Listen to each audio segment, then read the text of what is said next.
I think that that bear has a pacifier in his mouth. We really want to discourage pacifier use until breastfeeding is well established.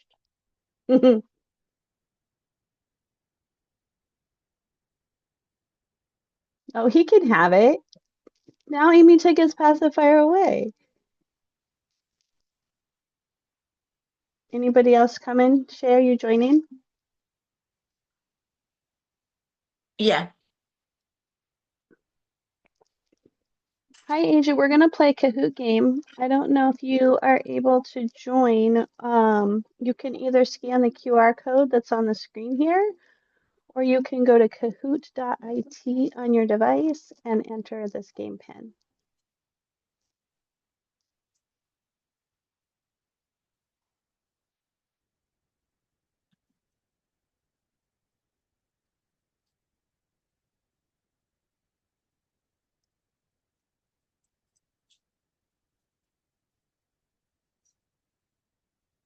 Are you sure you're going to join the game?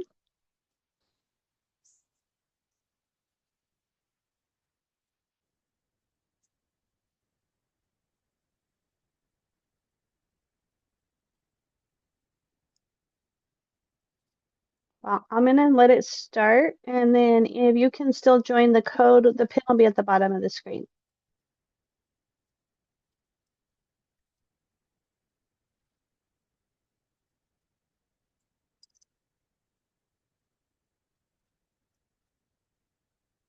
The nurse notices the newborn has a large cephalohematoma at 24 hours of life. What intervention has the highest priority?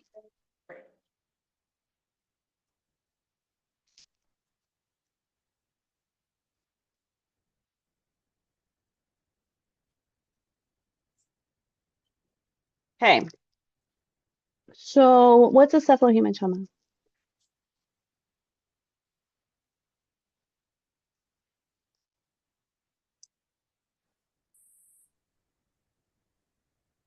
Is it That like is the the, sorry.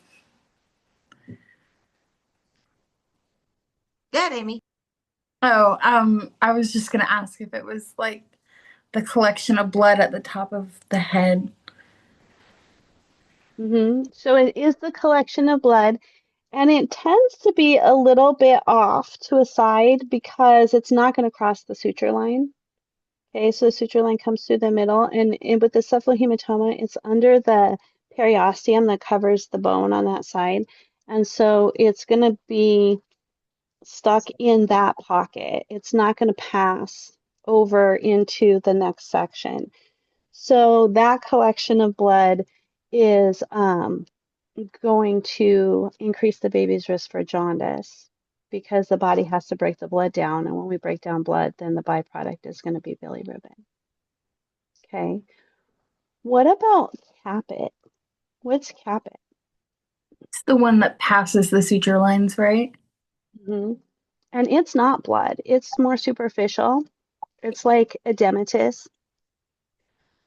You can see caput with, pardon me, for moms that push for a long time and you have a lot of molding as the head has been like forming as you come down the birth canal, then you can get some swelling on that presenting section of the head. And so that's normal. Sometimes we even can see caput like with a vacuum birth just because of the extra pressure from the suction from the vacuum. You can see caput for that. You could also see a cephalohematoma for that. But most of the time, we just see some caput. Okay. So cephalohematoma is a bigger issue. Caput goes away on its own.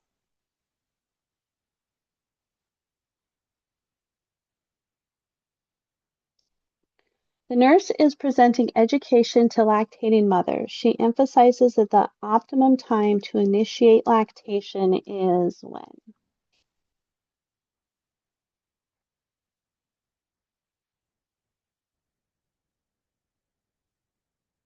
My answer is not showing. It's not. Mm-mm. I'm not seeing the question either. You don't see the question on Zoom with me? Or you mean No, in your? In your game, it didn't show? No, I'm still at question 1. I don't know why. I don't know why. It showed for Amy because Amy answered the question. I Yeah, wonder if it it's didn't the show for me. signal. I wonder if it's a Wi-Fi thing that it didn't Okay. progress. It I'm not just sure. came, it just showed as possible Oh, birth. Okay. okay. So for lactating moms, we want to we want to teach moms that it is a good idea to initiate breastfeeding as soon as the baby's born. And so the way that the question's worded, the optimum time to initiate lactation, I think that is to give you the idea that that also could mean if she wants to pump and give it to the baby, she should start pumping right away. If she plans on latching her baby, she should start latching her baby right away. Um, and so the optimum time is going to be, and so we actually encourage moms to latch their babies in the first hour. But it also depends too, like if the baby's a NICU baby, if the baby's preterm and goes straight to the NICU, then the sooner that we can get her pumping, the better. All right. In the first, does anybody know how long it that the mom makes colostrum before it transitions to mature milk? Is it 24 hours? No, It's a little bit longer than that. 48, It's more like 3 to 4 days. 3 to 4 days. Okay. And stimulating the breasts are going to be what helps bring the milk in. So for moms that are breastfeeding, it's really common for babies. We call it second night. If you Google second night newborn, you'll find all this information about babies get really cluster feeding it and the second night and stuff, and that's all to try to bring the milk in. So the idea behind all of this is just the stimulation of the breast and getting her started right away is going to help establish breastfeeding for her. If babies are breastfeeding, what, how often should they eat? Every 2 to 3 hours. Every 2 to 3 hours. Okay. And what color will their poop be after the meconium? Yellow. Hmm. Yellow, kind of, we say yellow and seedy. It looks like flakes in it. Yep. So that's different from a bottle fed baby as well.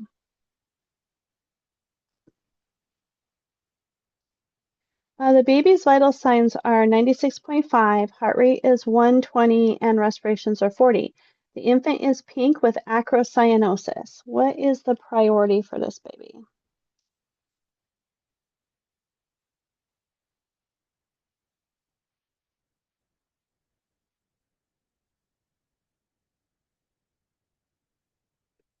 Okay, so 96.5. Disregard my answer. So it's possible if your baby's chilly that you're thinking ahead that maybe, the baby could be septic and that's why we have a thermal regulation issue. But let's first focus on the temp because everything Yeah, else right now with this baby's good, right? The baby's not tachypnic. The yeah. baby is not showing any signs of respiratory distress. Everything else is good, but the baby is cold. And so thermal regulation is really important.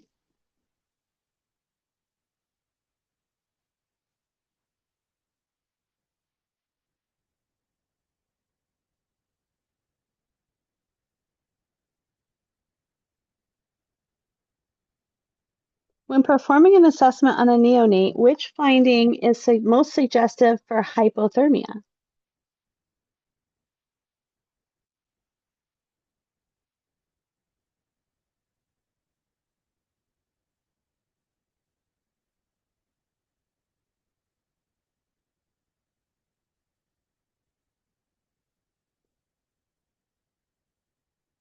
Okay, so babies can't shiver, and so hypoglycemia is a concern with hypothermia.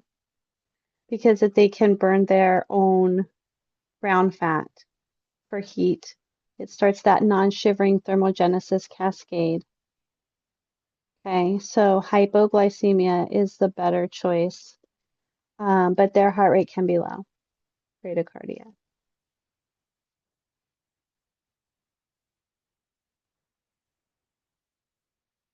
Vitamin K is prescribed to the neonate. A nurse prepares to administer the medication in which muscle site?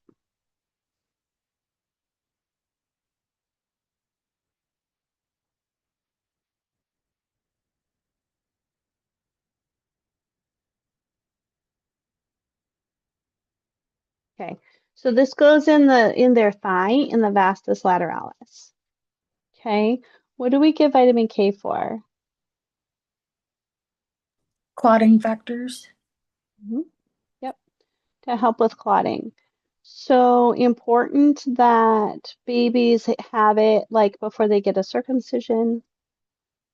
And it's really a good idea to encourage parents, if they want to decline this, to help them understand the risk for vitamin K deficiency bleeding for babies, because they can have little bleeding in their brain.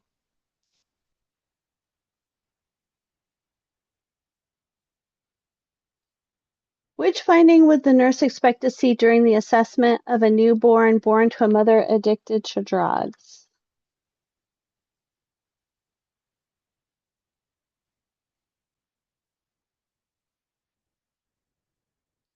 All right, this high-pitched incessant cry. All right. Um, they're not probably going to be lethargic. Everything with an NAS baby is excitable. So they could be hyper-reflexive. They could have tremors, things like that. The other thing that's really interesting with NAS babies is that they tend to yawn and sneeze a lot. Okay. So, but everything with them is going to be more excitable, not calm.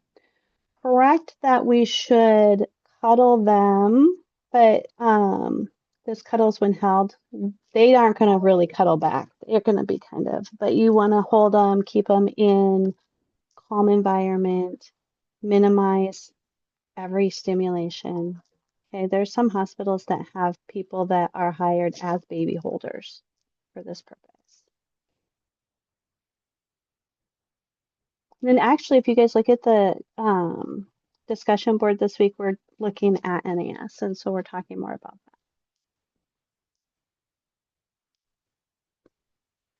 A baby with hyperbilirubinemia is breastfeeding. The nurse provides which most appropriate instructions to the mother?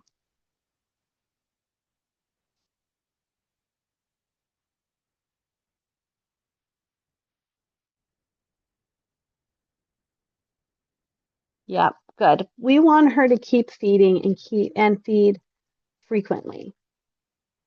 Okay. When the baby has hyperbilirubinemia, what might we see for the baby? Like signs.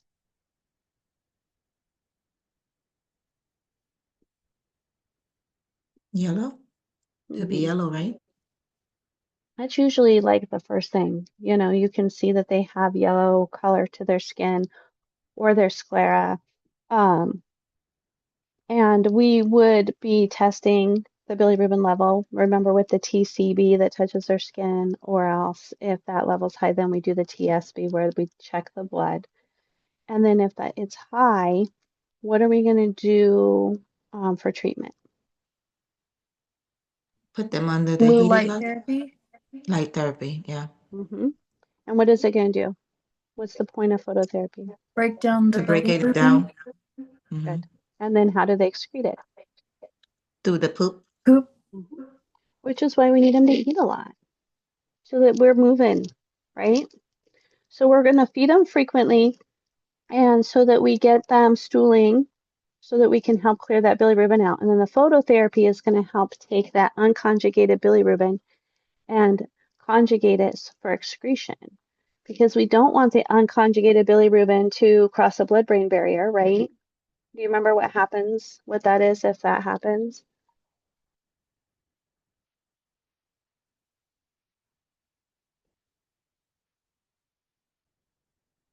Starts with a K.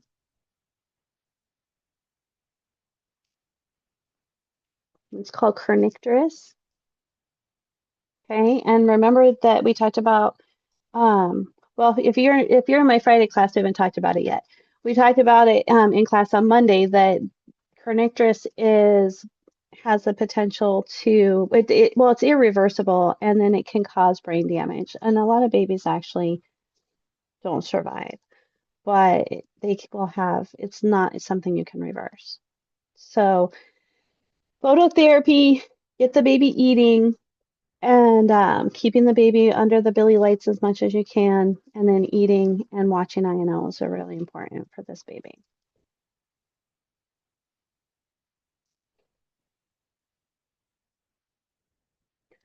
Which action best explains the main role of surfactant for the neonate?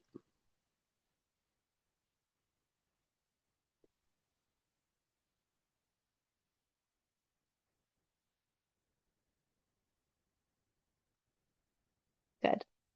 Okay. It's going to help the lungs remain expanded. So basically, once the alveoli are inflated, then when they exhale, it's going to be nice and slippery so they don't stay closed. It's easy for them to open up with the next breath. Okay. If you have a baby that's preterm and they don't have enough surfactant, sometimes we can actually give them some. So we'd have to like put in an endotracheal tube down to give it, and then we could take it right back out. And I've seen babies that can't hold their sat above like 82 that we give them surfactant and then right away we're in the 90s. It just helps so much. Okay. So surfactant is going to help the lungs remain expanded. Which of these are signs of cold stress in the newborn?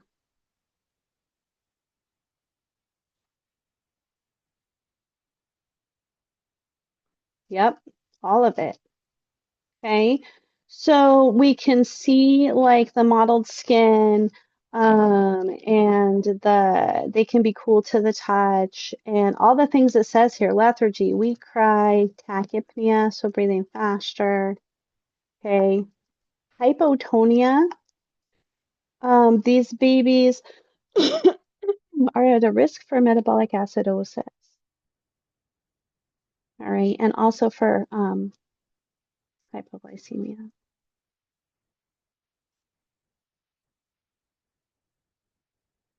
The newborn exhibits respiratory distress, weak cry, jitteriness, hypotonia, and lethargy, and the temp is 96.9.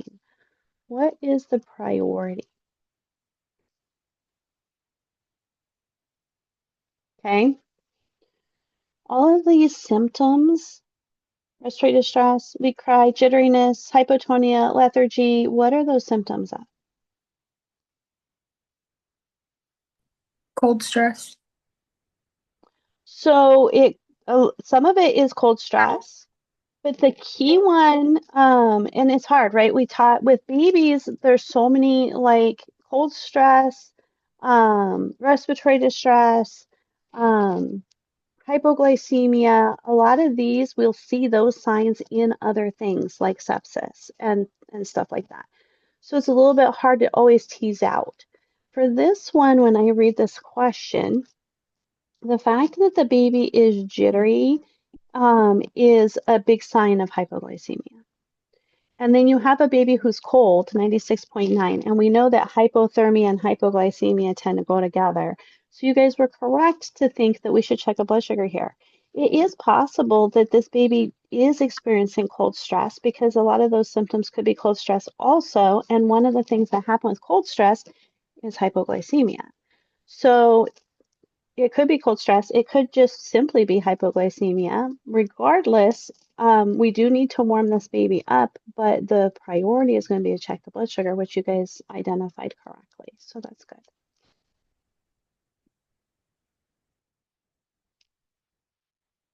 A newborn in the NICU is placed under a servo-controlled radiant warmer. What action is the most important?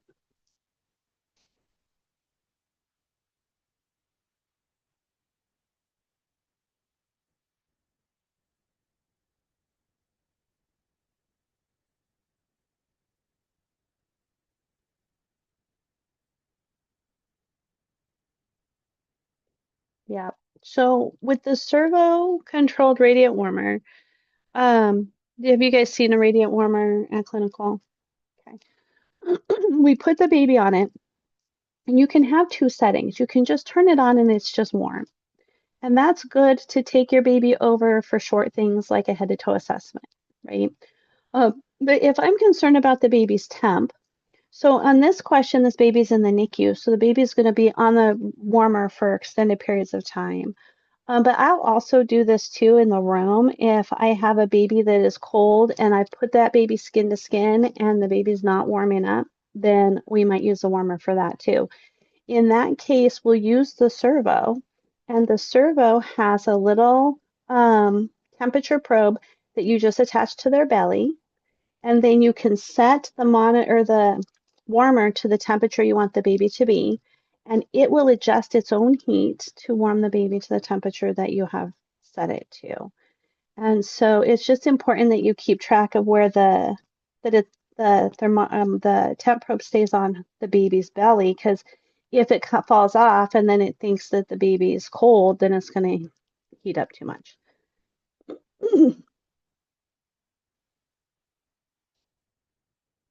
A nurse is caring for a newborn after a circumcision. What education should the nurse provide to the parents?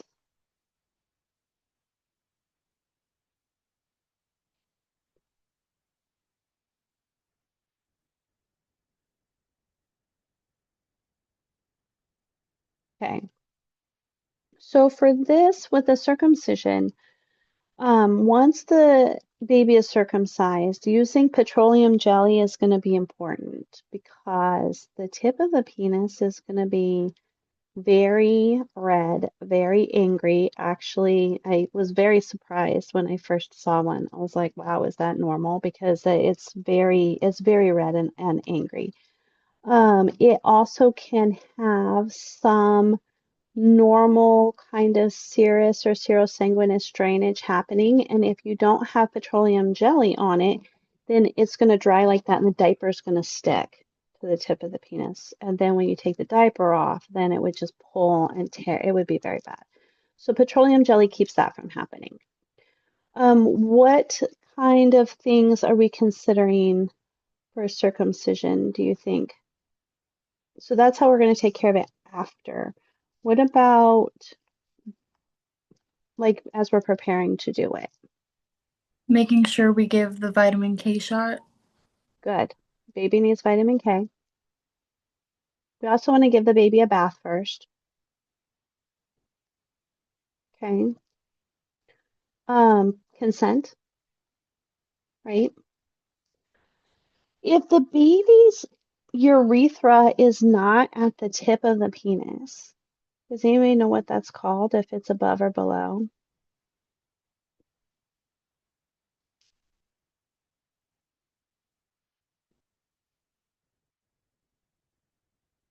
If the urethra is towards the top, it's an epispadias, and if it's down below the head of the penis, then it's a hypospadias. If the urethra is not at the tip, they often will not do a circumcision because they'll use the foreskin to repair that. So if you notice that the urethra is not at the tip of the penis, that would be another thing to notify for. And then let me think. During a circumcision, they're going to put the baby on this, they kind of strap them down to this board so that they don't wiggle. And so important if you're the nurse that, and they do it like on the warmer, they put the little board on the radiant warmer or they have a heat light so the baby doesn't get cold. But it's important to have a bulb syringe handy because think about if they're laying like that and they spit up, they could aspirate. So important to consider that as well. Trying to think if there's anything else. I think those are the main things about circumcision. And then we just do frequent checks after, and we teach the parents how to use the jelly and whatnot.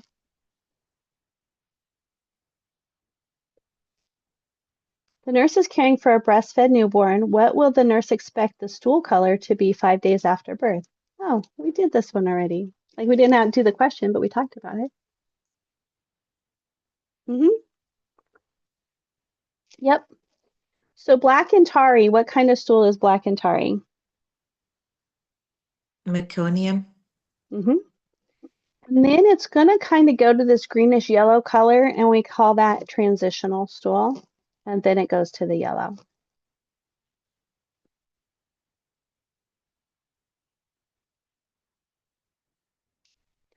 A post-term neonate at 42 weeks with meconium-stained amniotic fluid needs to be monitored for which of the following?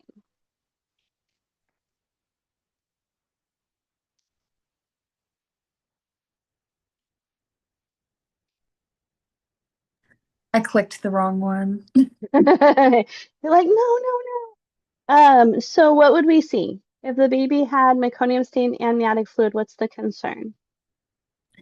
Meconium aspiration. Good, meconium aspiration. So what might we see?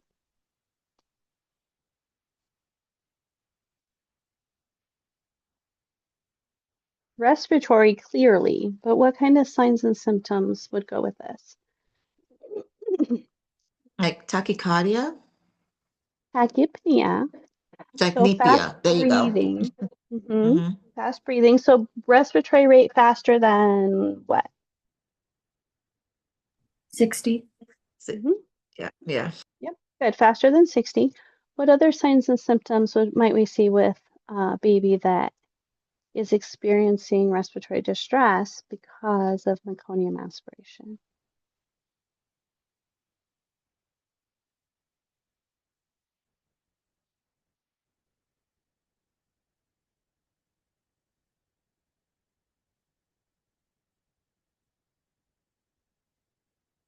To remember just our normal, not normal, but our signs. We watched in class the video with the babies and the different things that we were looking at with their breathing. Yeah, I Remember don't what those remember other, that. don't With remember the it. with the stomach, yeah. With the stomach. Seesaw respirations, Seesaw. There you go. right? So the belly and the chest should breathe together. If they're going like this, where the belly comes out while the chest goes in, and then the belly goes down when the chest comes out, that's seesaw respirations. That's where they're working hard to get air in and out. Okay. Nasal flaring, where the nostrils. Okay. Grunting. Grunting happens on when they're breathing out on expiration, and it's like a hum, like mm, mm, mm, and they're working hard to get that air out. Retractions, where it sucks in around the ribs when they're working hard to get air in. So these are all symptoms of respiratory distress for a lot of reasons, but for your baby with meconium stained amniotic fluid, if they have meconium that's in their lungs, we're not getting good gas exchange in there, which is why they're breathing faster. But then it's also can be why they're working hard to get air in and why they're working hard to get air out, which can cause all those other symptoms. Okay.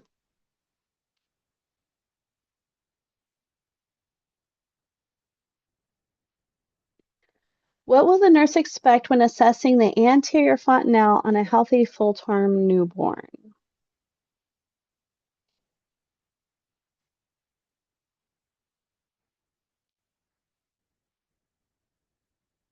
Yep. It should be soft, flat, and diamond shaped. So anterior is this one on top, right? What might what might it mean if it was sunken in? Dehydration. Dehydration. Dehydration. What might it mean if it was bulging up?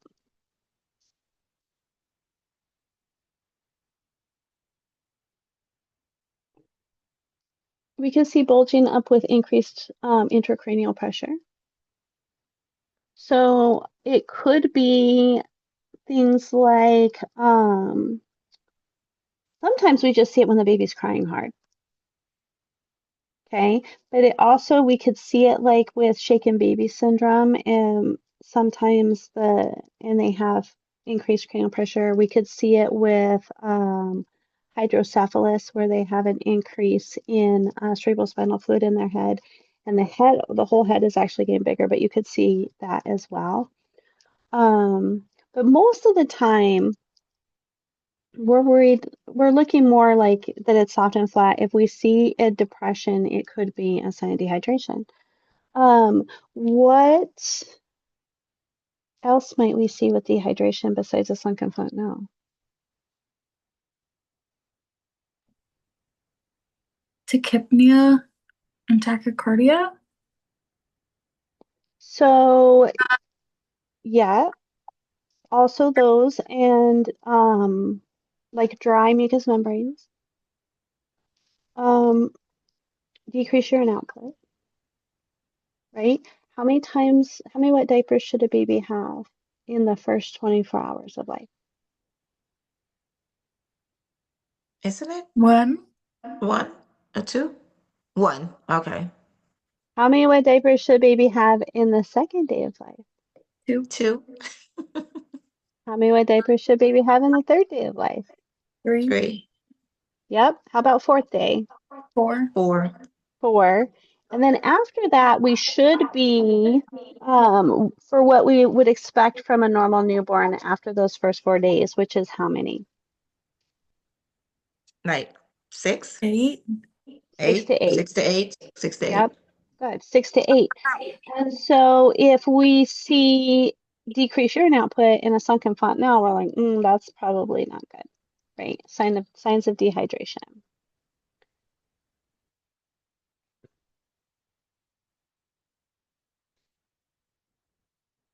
Parents of a newborn ask about dark areas over the sacrum of the newborn. What does the nurse explain that this is called?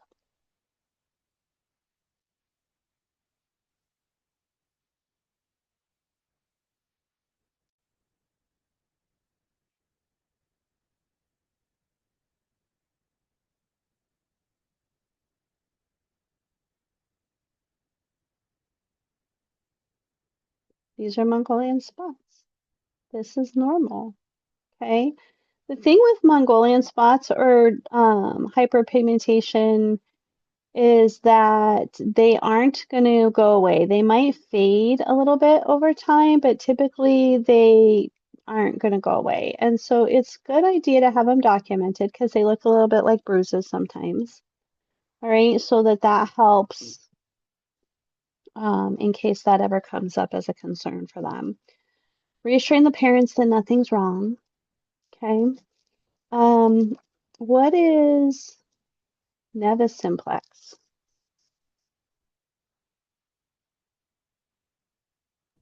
Is that the red, Hmm. that red in the back of the head or sometimes in the face, I think? Yeah. And so they sometimes call it stork bites, and it has a red or strawberry color to it. So usually in the nape of the neck with Caucasian babies, but it also can be on the face, like you said. Mongolian spots tend to be more prevalent with other ethnicities that are darker skinned. So nevus simplex is more common with Caucasian babies. Mongolian spots are more common with darker skinned ethnicities. What is milia? That's the little stuff that's on the nose, the Mm-hmm. white spots. Yep, and they call it newborn acne. It looks like teeny tiny little pimples, and you want them to leave them alone. I remember my youngest had them like crazy, and I just wanted to pick them off. But you need to leave them alone. Okay. What about Epstein pearls?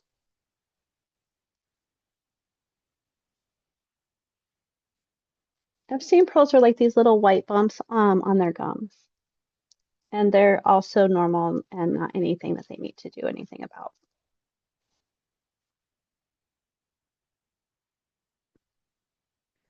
Parents ask the nursery staff what the light does for their jaundiced infant. What's the nurse's best response?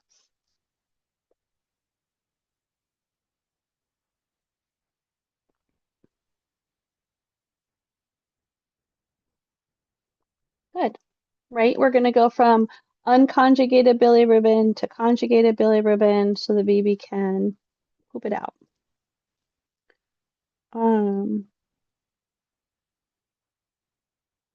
Sorry, I just realized I had a couple of things in the chat, so I was just checking them. All right, so light is going to break down the bilirubin. All right, and we already talked about most of this already.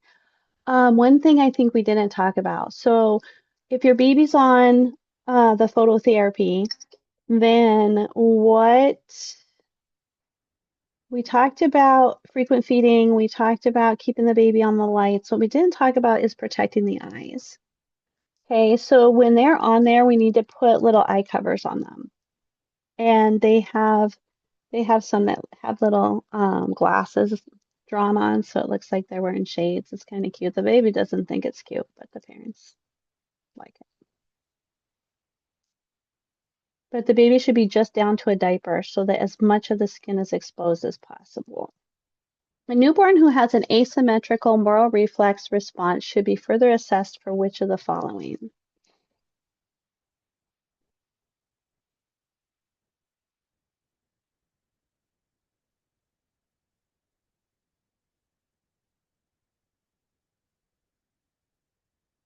Okay, so what could that mean? Okay, first of all, what's a moral reflex look like? Is that when they try to like catch, like Yeah. they throw their hands up? It's also called the startle reflex, right? And they kind of go like this. And so the response should be symmetrical because both the arms should come up. If one doesn't, then we're like, well, that's weird. Okay, why? And so if they have some response on one side but not a full response, oftentimes that's a clavicle fracture. If they have no response, That the then brachial that is plexus? often a brachial plexus. Yeah. I think that's the one I was looking for. Yeah. So that would be brachial plexus if we have no response on this side. If we have some response on this side, it's probably clavicle. Either way, worth assessing. And on the opposite side of that, if the baby had a shoulder dystocia, we'll use the moral reflex to assess the side that we're concerned about. And if we have some response, we think clavicle fracture. If we have no response, we think brachial plexus injury. And I'll say, in report, there's like she, had a 90-second shoulder dystocia and whatever. And I'll say, so how's the moral reflex?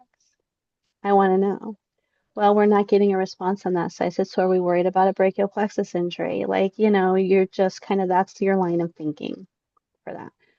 Brachial plexus injury, if anything neuro like that, is going to take a really long time to heal. And so for a baby that's a brachial plexus injury, it's going to be really important that they are offering support to that affected side because we don't want it to like droop and like even dislocate out of the shoulder. So they have to support that arm. With the clavicle fracture, these heal pretty well. You're still going to support the arm and keep it immobile for a little bit, but it's not as concerning. Okay. AJ, you still with us? I keep seeing you having to cut in and out. Probably can't answer me. She had told me in the chat that she's listening. So she just keeps losing contact. So that's her. Are you there? I saw you on mute.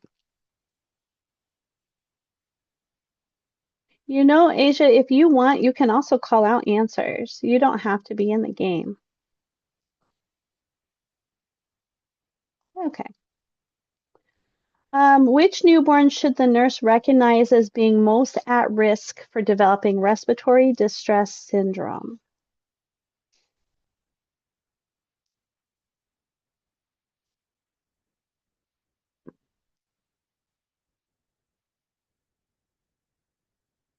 Okay. Remember that the syndrome one is related to what? Lack of Lack of the oxygen. no. Respiratory distress syndrome has the same symptoms as respiratory distress in the newborn, but the syndrome is caused by a lack of surfactant. Okay. Okay, so respiratory distress syndrome is most often seen with preterm babies. But remember, we talked about how we could also see it with babies born to hyperglycemic mamas, diabetic mamas that aren't well controlled because that affects the baby's surfactant production. So if you think about the S for syndrome, think about surfactant. We don't have enough.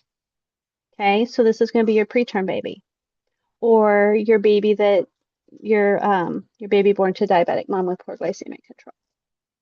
Okay, symptoms are the same, and I'm going to tell you guys that for a while I was trying to get caught up on, well, how do I tell the difference?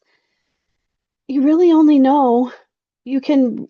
It doesn't matter a lot to know it, except that the syndrome is going to be a lack of surfactant. So that's one where if they give the surfactant back, if they did it like for this 27-week baby, if they put in an endotracheal tube and gave surfactant back, that baby would probably suddenly improve. If you have a baby that has respiratory distress symptoms based on meconium aspiration, I can't give that baby surfactant to fix his problem. Does it make sense? But really, the tachypnea, nasal flaring, grunting, retractions, all of those things are going to look the same. It's just it has different causes. Which finding or findings are not signs of newborn withdrawal?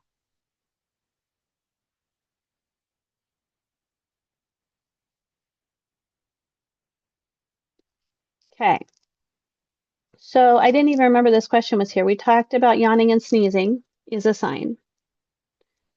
High-pitched cry, hyperreflexia is a sign, and then tremors and diaphoresis as a sign. Anything for NES, think about if it's going to be excitable. It's going to be up here, not down here. This is not a lethargic baby. Okay? This is an excitable baby that is like kind of freaking out. All right?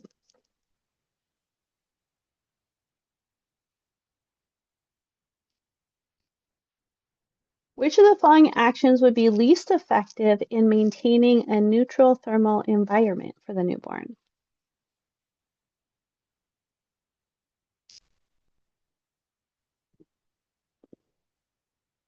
Good. That would be the least effective, putting the baby by a drafty window. So thinking about how babies lose heat, evaporation, convection, conduction, all of those things. So putting the baby on the radiant warmer after bathing would be good. Covering the scale with a warm blanket, also good. Putting a hat on the baby is good, but putting the baby by a drafty window would not help the baby stay warm. A newborn's temp is 96.8. His lower lip is shaking and his hands quiver when assessing the moral reflex. What should we do? I feel like we've kind of had this question already.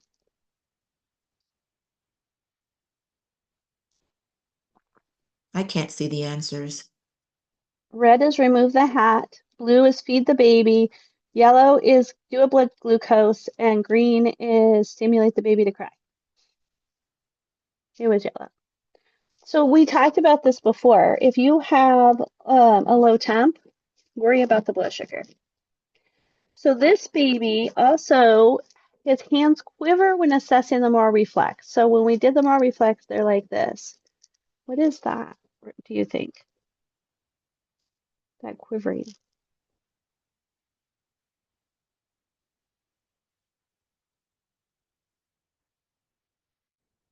That'd be jitteriness. Okay, so this is a jittery baby with a low temp. He's probably hypoglycemic. Okay.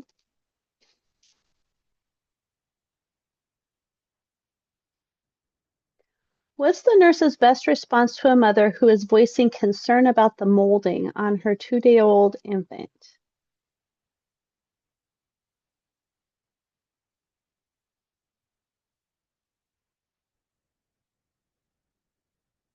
Yep. So that's normal, right? It moved to fit. I tell parents that that's why they make cute baby hats. That's the real reason. Of course not, but we just need the hat to be functional. They make them cute so you can hide whatever's going on up here. When assessing the male infant, the nurse notes enlarged testicles that transilluminate when light is shown below them.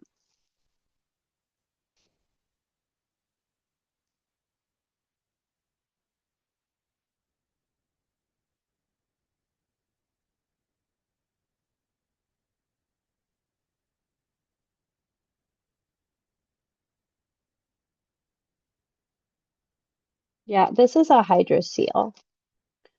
So when we're doing like a head-to-toe assessment, when we look at the baby, when we look at their genitals, we'll look at the testicles. We'll make sure the testicles have descended. Okay, so if they're not, that's cryptic corticism, if I pronounce it right. We'll look at the color. If there's like a testicular torsion, then that we could see that it looks like there's low blood flow to that area. So it's like bluer. Those aren't very well. I mean, undescended testicles might be more common for a baby that's preterm. And we don't worry a lot about that unless they still don't descend, eventually. Hypospadias or epispadias, we already talked about if the urinary meatus is not at the tip of the penis. And then a hydrocele is accumulation of fluid in the testicle. And so usually these testicles will appear large.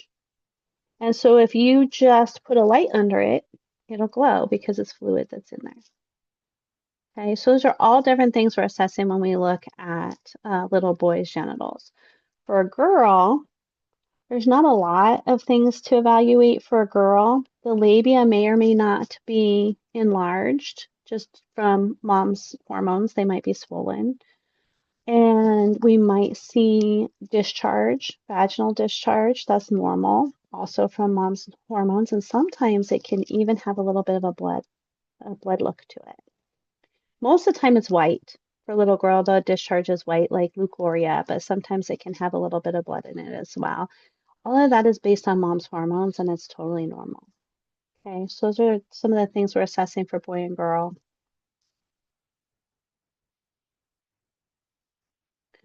The nurse is caring for a macrosomic newborn whose mother has diabetes. What should the nurse assess for?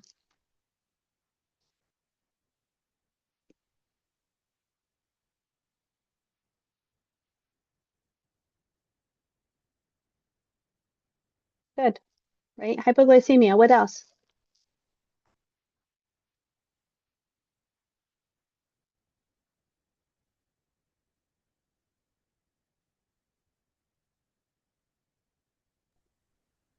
Respiratory distress. Good. Yep. What else?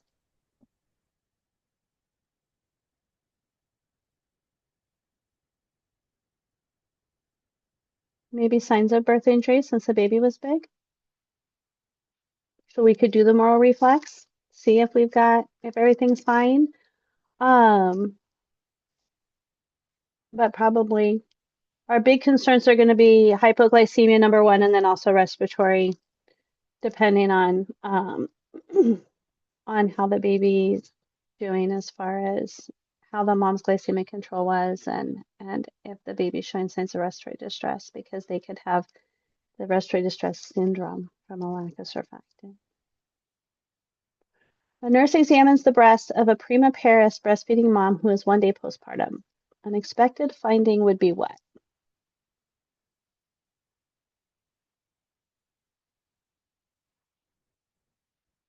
Yep, soft, non-tender colostrum. She's 1 day postpartum. And we kind of talked already about when that milk's going to come in, right? Especially for your prima para. What does that mean, prima para? Is that the first? Good. Yeah. Okay. So it's her first baby. And it does, for prima para, it does usually take a little bit longer for the milk to come in than for a multipara. So if she'd had babies before, instead of it might come in, more like day 2 to 3 instead of 3 to 4. So right now, though, for 1 day postpartum, it should be colostrum. She shouldn't have any engorgement or anything because the milk's not coming yet. Should be soft, non-tender with colostrum. It's good.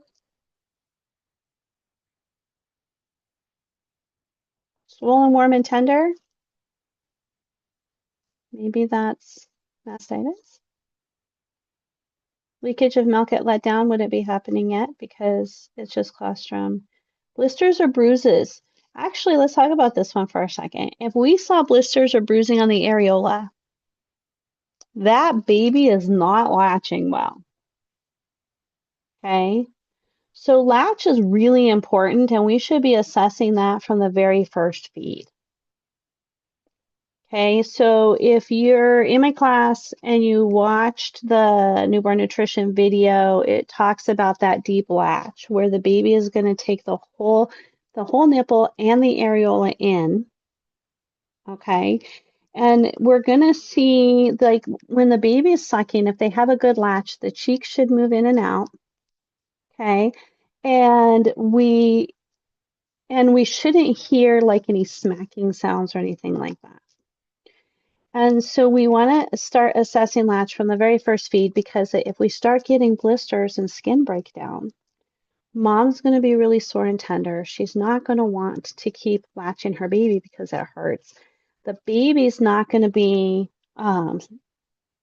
settled from the feed because they're not getting good milk transfer of the colostrum. And so we need to, from the very beginning, we're going to do tummy to tummy, regardless what position she's in. We're going to have the baby tummy, like, whole body facing the mom, and then we're working on getting that nice deep latch.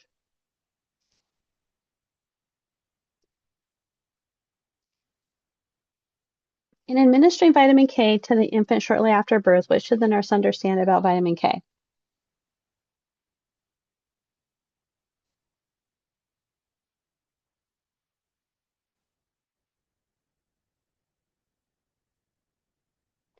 So vitamin K isn't initially synthesized because of the sterile gut. With breastfeeding, we're going to colonize the gut pretty quickly, but it's still going to take a little bit of time. All right. And so in the meantime, we're not producing enough vitamin K for the body in order to prevent hemorrhagic conditions from happening, because we don't have the clotting factors established yet, which is what we talked a little bit about that with a different question. All right, so we give the baby the vitamin K to promote hemostasis so the baby doesn't have brain bleeding. And again, we also need it before circumcision. Who does RH incompatibility cause harm to? Mom, baby, or both?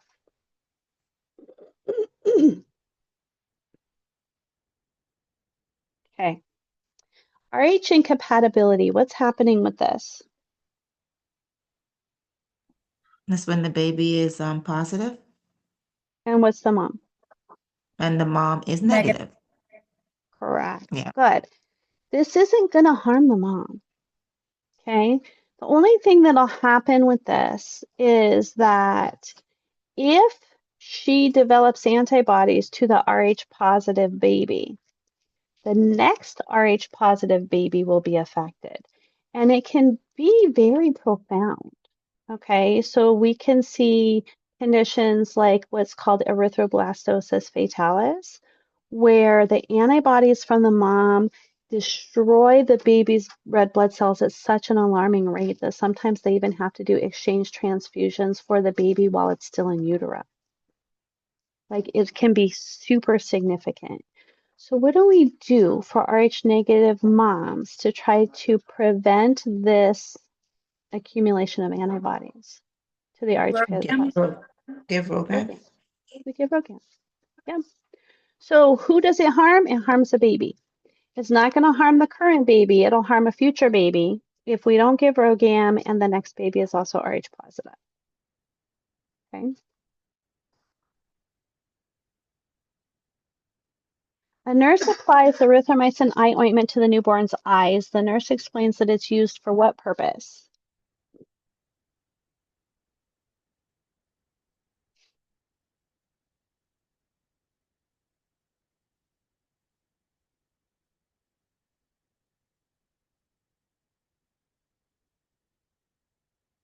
Okay, so this is going to be the green one to prevent ophthalmia neonatorum.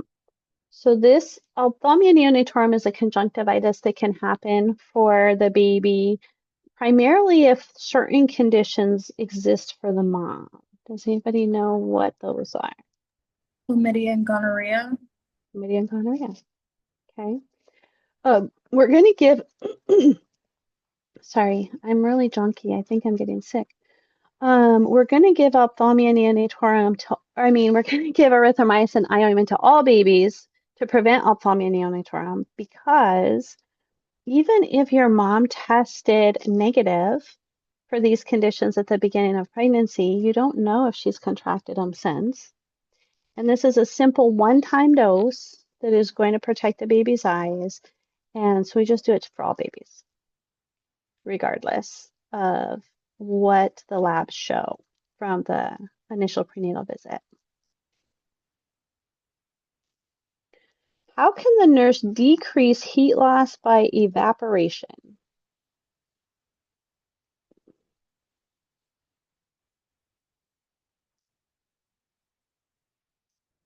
Okay, so we talked about the different ways that babies lose heat. We kind of touched on some of those with other questions. Evaporation, heat loss by evaporation, that's going to be like if your baby's wet.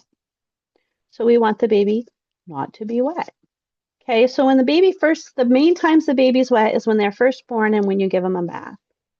So dry them off. Um, if they're first born and they're skin to skin with mom and you dry them, then you should immediately throw the wet towel away. Otherwise, it's still just going to make the baby cold because it's wet. So keeping the baby with dry towels and blankets, drying them off, and keeping them from being wet is going to be the best way to decrease heat loss from evaporation. Okay. Warming the scale before weighing is a good idea, but that's going to be related to a different type of heat loss.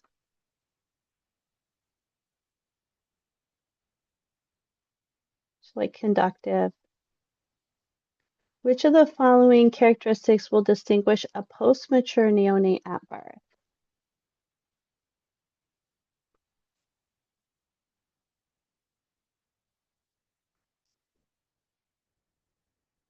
Okay. Yep. So what is vernix? That's that white stuff that's on the baby. Yeah. And so if your baby's preterm, you're going to probably see a lot of vernix. And then as they get past their due date, you're going to see less and less until maybe you don't really see any at all. So that white stuff is on their skin to protect their skin and the fluid. And as they get past the due date, it starts going away. The skin might start kind of being dry and cracked, like the answer says as well.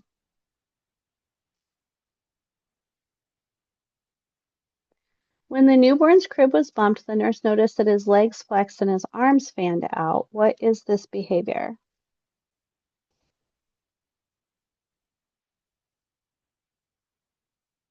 This is a moral reflex, and we've talked about it today as a way to assess.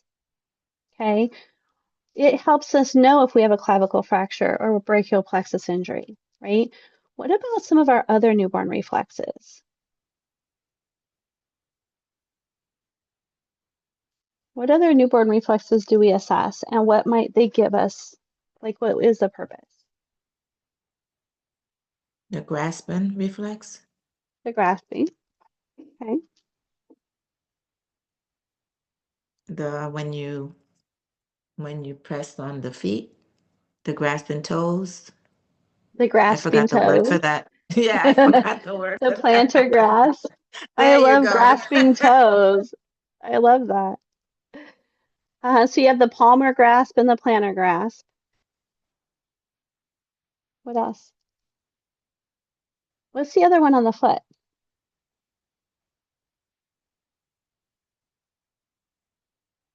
You stroke the foot and the toes fan out like this. That's Babinski.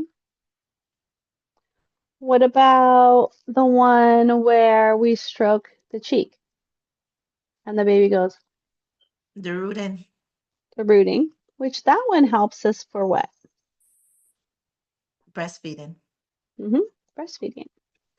What about the sucking reflex? What is the sucking reflex? Let us know.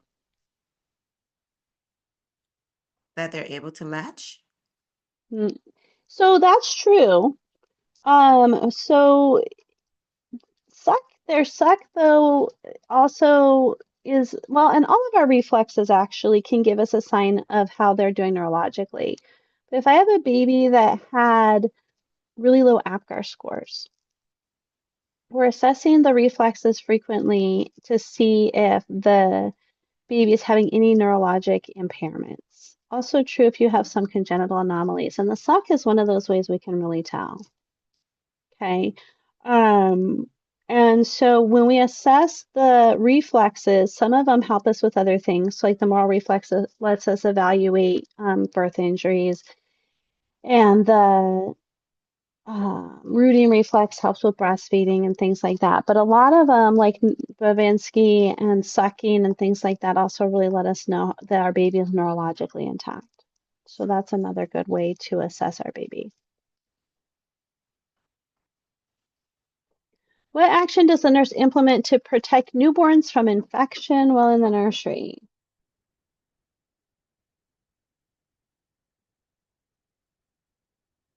Yep, wash your hands.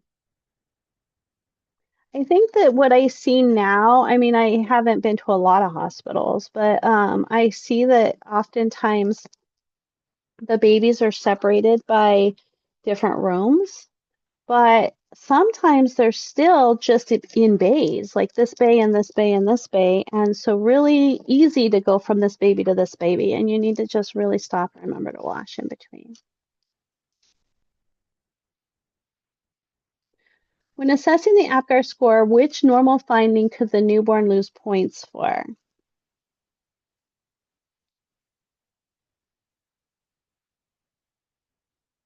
Acrocyanosis, normal finding on the APGAR score, but they still lose a point. Okay.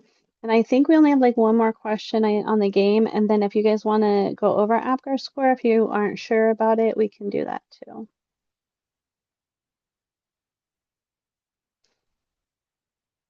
The nurse is assessing a newborn's reflexes. Which response will cause the nurse concern?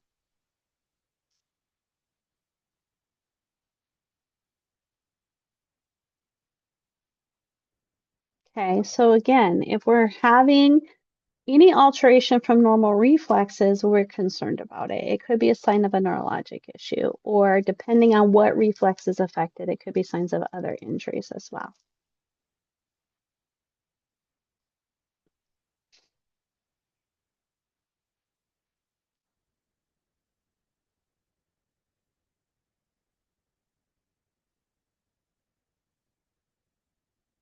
Yay! You guys, I think, were neck and neck. I wasn't watching it super close, but a couple times it looked like it kept flipping back and forth. Do you guys feel good about APGAR scoring? Do you want to review it? Yeah, you can review it a little bit more. Okay. So I was going to pull up the chart, but maybe we shouldn't, right? Because if on the test, you're not going to have the chart. So let's have a baby who has, let me write down what I say so I don't mess it up. We just are assessing this baby at 1 minute. And the baby has the baby's blue all over.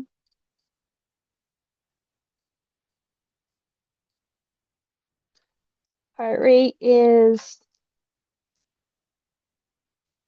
102. Baby has a weak cry.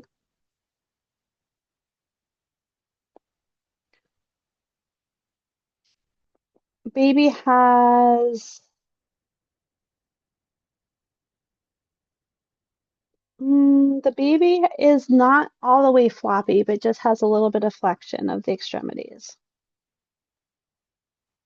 1, 2, 3, 4. I need one more thing. What am I missing? I have color, heart rate, respiratory, flexion. The baby is not responding to stimulus. So when I'm drying and stimulating and suctioning the baby, we're not really seeing a response.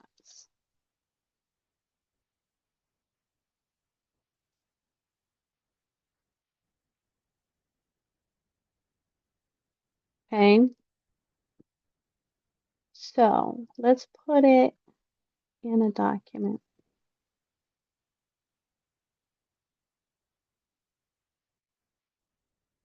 Because if you were seeing it on a test, you'd be able to see it all written out. So we are blue all over, heart rate 102, weak cry, some flexion, zero response to stimulus. Okay.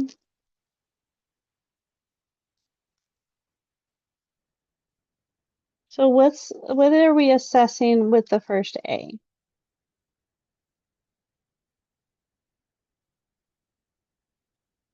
Is it a color? So appearance? Appearance, yeah. Yep.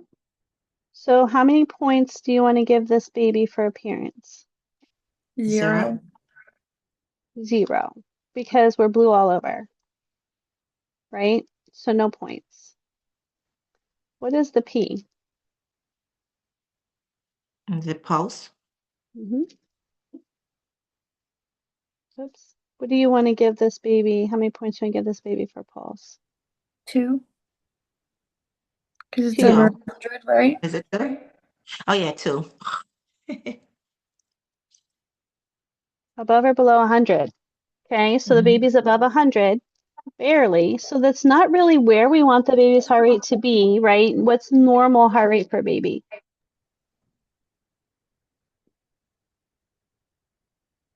Typically 110 120, or something like sometimes 110, but yeah, between 110 and 120 to 160. So similar to our fetus, right?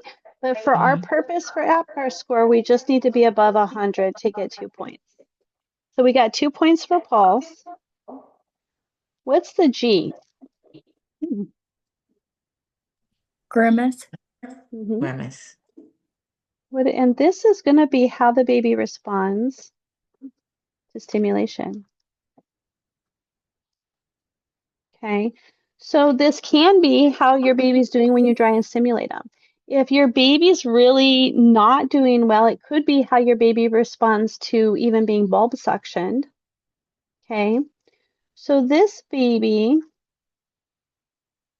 is not responding to stimulus. So how many points for that? 0. 0. No points. And then what's this A? activity. Mm-hmm. So how is your baby moving around? Is your baby limp and floppy? So what do you want to give your baby? How many points for activity? A 1. 1. 1. Because we have some flexion of the extremities, but we're not doing a lot yet. And then what's our R? respiration. Okay. And so what do we want to give the baby for respiration? 1, maybe. Okay. You want to give a 1? Yeah. Yeah. So a weak cry, the baby's trying. Okay. We have some respiratory effort, so that's good. If we want to give our baby a 2, we would really like to see a really strong cry. And so we also use words like vigorous or lusty, and these are going to give you a 2.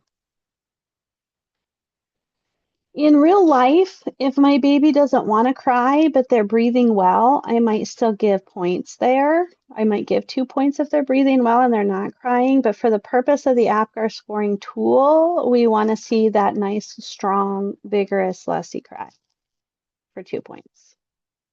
Okay.